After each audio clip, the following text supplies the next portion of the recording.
നമസ്കാരം. PRS ആസ്ട്രോളജിയിലേക്ക് സ്വാഗതം. ആദ്യമായിട്ടാണ് കാണുന്നതെങ്കിൽ ചാനൽ ഒന്ന് സബ്സ്ക്രൈബ് ചെയ്യാൻ മറക്കരുത്.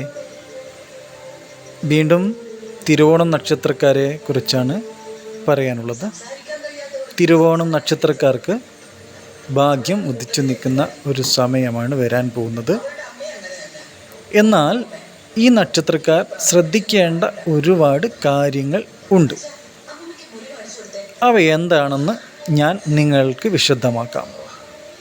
ഒന്ന്, നിങ്ങളുടെ കൈ കൊണ്ട് ഒരു രൂപ പോലും അല്ലെങ്കിൽ വസ്തുക്കളൊന്നും തന്നെ, സ്വർണമായാലും പണമായാലും ഒന്നും തന്നെ നിങ്ങളുടെ കൈ കൊണ്ട് ഒരാൾക്കും കൊടുക്കരുത്.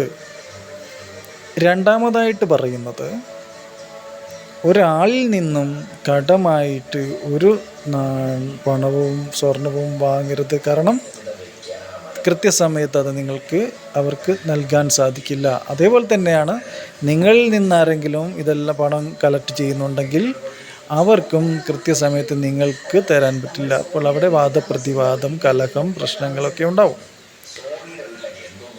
എന്നാൽ നിങ്ങളുടെ കൈവശം പണം വന്നു ചേരും. അതായത് ജോലി ചെയ്തിട്ടാവും, നമ്മുടെ പ്രവൃത്തിയിലൂടെയൊക്കെ നമുക്ക് ഒരുപാട് പണം വന്നു ചേരും. അത് നമ്മൾ ദുർവിനിയോഗം ചെയ്യാതെ സൂക്ഷിക്കുക. കാരണം ഭാഗ്യപരീക്ഷണങ്ങളിലൊന്നും തന്നെ നമ്മൾ പോയി ചെന്ന് കൊടുക്കരുത്.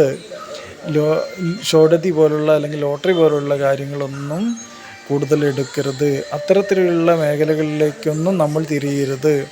നമ്മൾക്ക് കയ്യിൽ കിട്ടുന്ന പണം നമ്മൾ സേവ് ചെയ്യുകയാണെങ്കിൽ നമ്മൾക്ക് അത് കുന്നുകൂടും എന്നാണ് പറയുന്നത്. ആ പണം നമ്മൾക്ക് എല്ലാം തന്നെ, നമ്മളുടെ എല്ലാ ജീവിത ശൈലി തന്നെ മാറ്റിമറിക്കും. അത് നമ്മൾ തന്നെ ഒരു ഡിപ്പോസിറ്റ് ഉണ്ടാക്കി വെക്കണം. നേരത്തെ പറഞ്ഞ പോലെ ആരടുത്തും കൊടുക്കരുത്. കാരണം പണം വാങ്ങിപ്പോയവൻ നമ്മുടെ ചതിക്കപ്പെടും. അങ്ങനെയുള്ള അവസ്ഥയുണ്ട്. ബിസിനസ് സംബന്ധമായ കാര്യങ്ങൾ, കച്ചവട സംബന്ധമായ കാര്യങ്ങളെല്ലാം ചെയ്യുമ്പോൾ ഒരാളെയും ഷെയർ കൂട്ടരുത്. സ്വന്തമായി ചെയ്യുക. നിങ്ങളുടെ ഒരു ബിസിനസ് നിങ്ങൾ 4 ആൾ കൂടിയാണ് ചെയ്യുന്നതെങ്കിൽ 4 ആളും നിങ്ങളും തെറ്റിപ്പിരിയും എന്നുള്ളത് സത്യമാണ്. ആ ബിസിനസ്സിൽ നേട്ടമുണ്ടാകില്ല. ആ ബിസിനസ് നഷ്ടത്തിൽ കലാശിക്കും. അത്തരത്തിലുള്ള കാര്യങ്ങളൊന്നും ചെയ്യരുത്. ഷെയർ കച്ചവടം തീരെ ചെയ്യാൻ പാടില്ല എന്നുള്ളതാണ്. നമ്മൾക്ക് ഏറ്റവും കൂടുതൽ ഭഗവാനെ